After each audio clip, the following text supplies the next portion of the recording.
Ayu Ting Ting diisukan putus hingga batal nikah dengan Letu TNI Muhammad Fardana. Salah satu penyebabnya, kini Umi Kalsum unfollow akun Instagram calon besannya Rakaya. Bahkan, Umi Kalsum juga unfollow akun Instagram adik Letu TNI Fardana, Dinar Salsa. Hal ini terjadi setelah Letu TNI Fardana menghapus semua foto Ayu Ting Ting dari Instagram pribadinya. Dilansir banjarmasinpost.co.id melalui Instagram Umi Kalsum Sabtu 29 Juni, terpantau tak mengikuti akun Instagram Rakaya dan Dinar Salsa lagi. Padahal sebelumnya Umi Kalsum sering berinteraksi dengan akun Instagram mereka. Namun Umi Kalsum tampak masih mengikuti akun Instagram Fardana.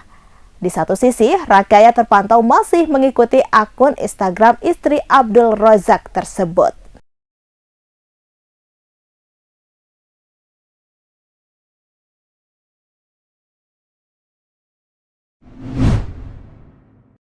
Presiden Joko Widodo mengunggah momen saat dirinya menjenguk Menteri Pertahanan yang juga Presiden terpilih hasil Pilpres 2024 Prabowo Subianto di Rumah Sakit Pusat Pertahanan Negara atau RSPPN Sudirman, Jakarta Selatan di akun media sosial Instagram resminya Jokowi pada Minggu 30 Juni.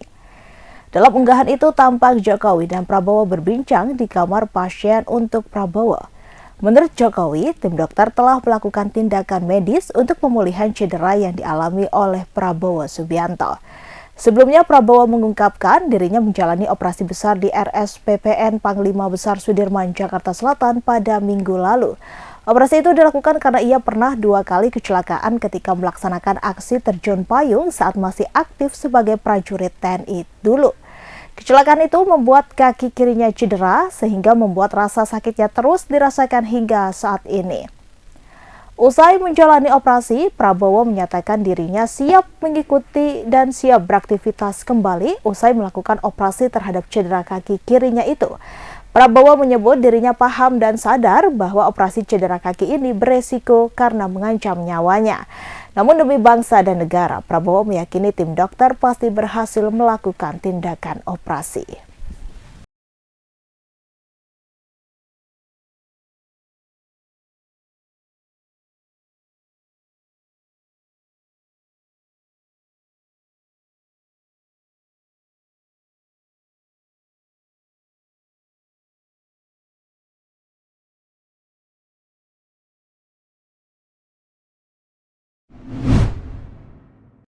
Warga di sekitar Jalan Raya Cibalong, Kampung Bantar Limus, Desa Sancang, Kecamatan Cibalong, Kabupaten Garut, Jawa Barat, gempar dengan penemuan mayat korban mutilasi Minggu 30 Juni.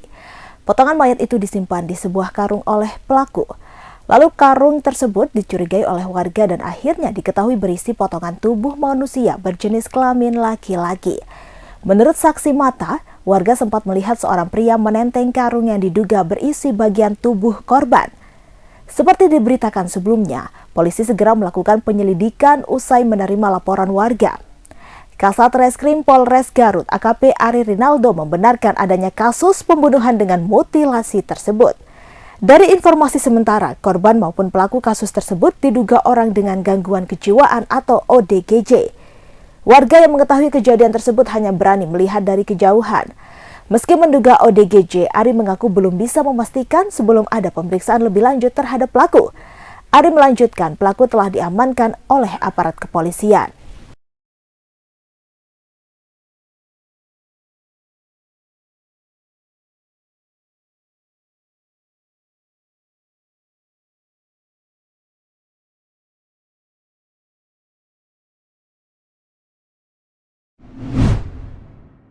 Seorang pejabat Israel mengatakan negaranya siap melakukan perang melawan seluruh negara di Timur Tengah.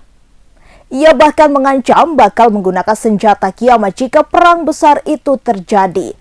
Pernyataan itu disampaikan oleh Ketua Dewan Pekerja Industri Dirgantara Israel Yair Katz. Dikutip dari Tribun News dari Jerusalem Post, Senin 1 Juli 2024, Yair mengatakan Israel siap melawan Iran, Yaman, Suriah, Irak, dan semua negara di Timur Tengah. Menurutnya, Israel bakal dibantu intelijen Amerika Serikat, Inggris, serta Jerman. Intelijen dari negara barat itu disebut bakal membantu memberitahu Israel jika ada hal yang membahayakan. Kiat awalnya menyebut Israel memiliki senjata yang bisa melawan Iran.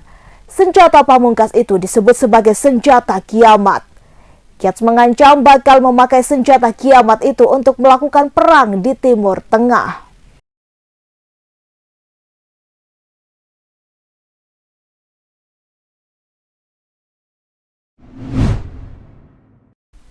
Sarif Tehing, warga desa Hulnani, Kecamatan Alor Barat Laut, Kabupaten Alor, Nusa Tenggara Timur, ditemukan tewas dengan leher dililit celana.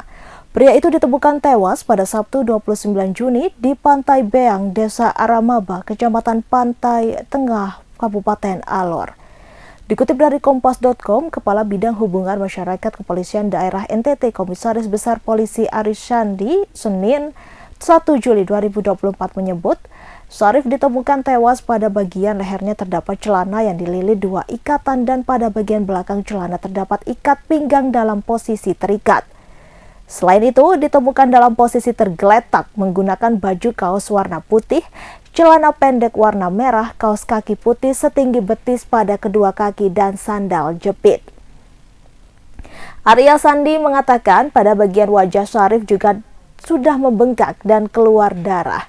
Arya Sandi menuturkan penemuan mayat itu bermula ketika beberapa warga bernama Eklopas Puling 30 tahun, Armin Piri 33 tahun dan Kadi Malay 42 tahun hendak pergi memancing ikan di Pantai Beang. Saat asyik memancing, mereka melihat sesosok mayat terapung di laut dan kepalanya telungkup dengan jarak sekitar 2 km. Melihat itu, Eklopas memanggil Armin dan Kadi bersama sejumlah nelayan untuk mengevakuasi mayat tanpa identitas ke atas dermaga Beang.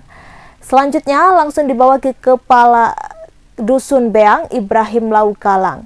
Peristiwa itu dilaporkan kepada Polsek Pantar Barat.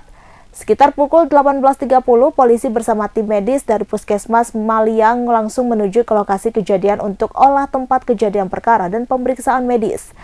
Saat ditemukan, tidak ada warga yang mengenali mayat itu. Setelah informasi itu menyebar, akhirnya terungkap identitas mayat itu ternyata Sarif. Anaknya Sarif merupakan kepala desa Hulnani Mustaqim Teibang. Keluarga juga menerima kejadian itu sebagai musibah dan menolak jenazah untuk diautopsi.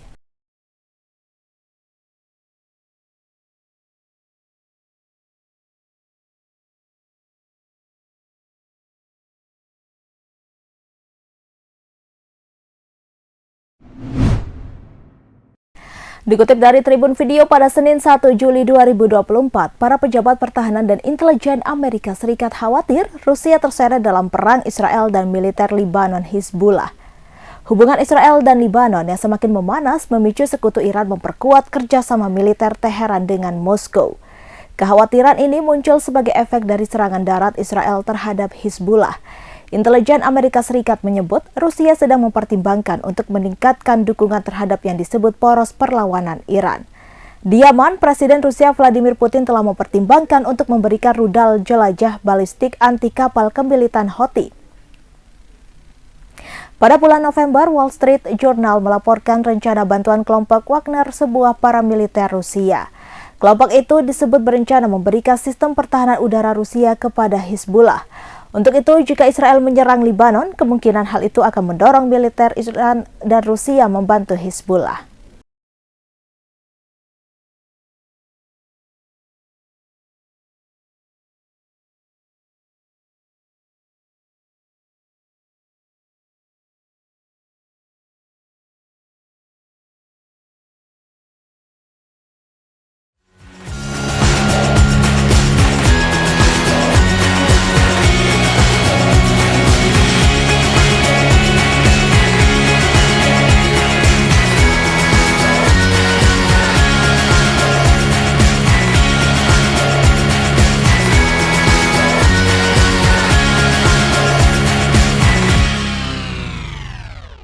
Download Tribun X sekarang, menghadirkan lokal menjadi Indonesia.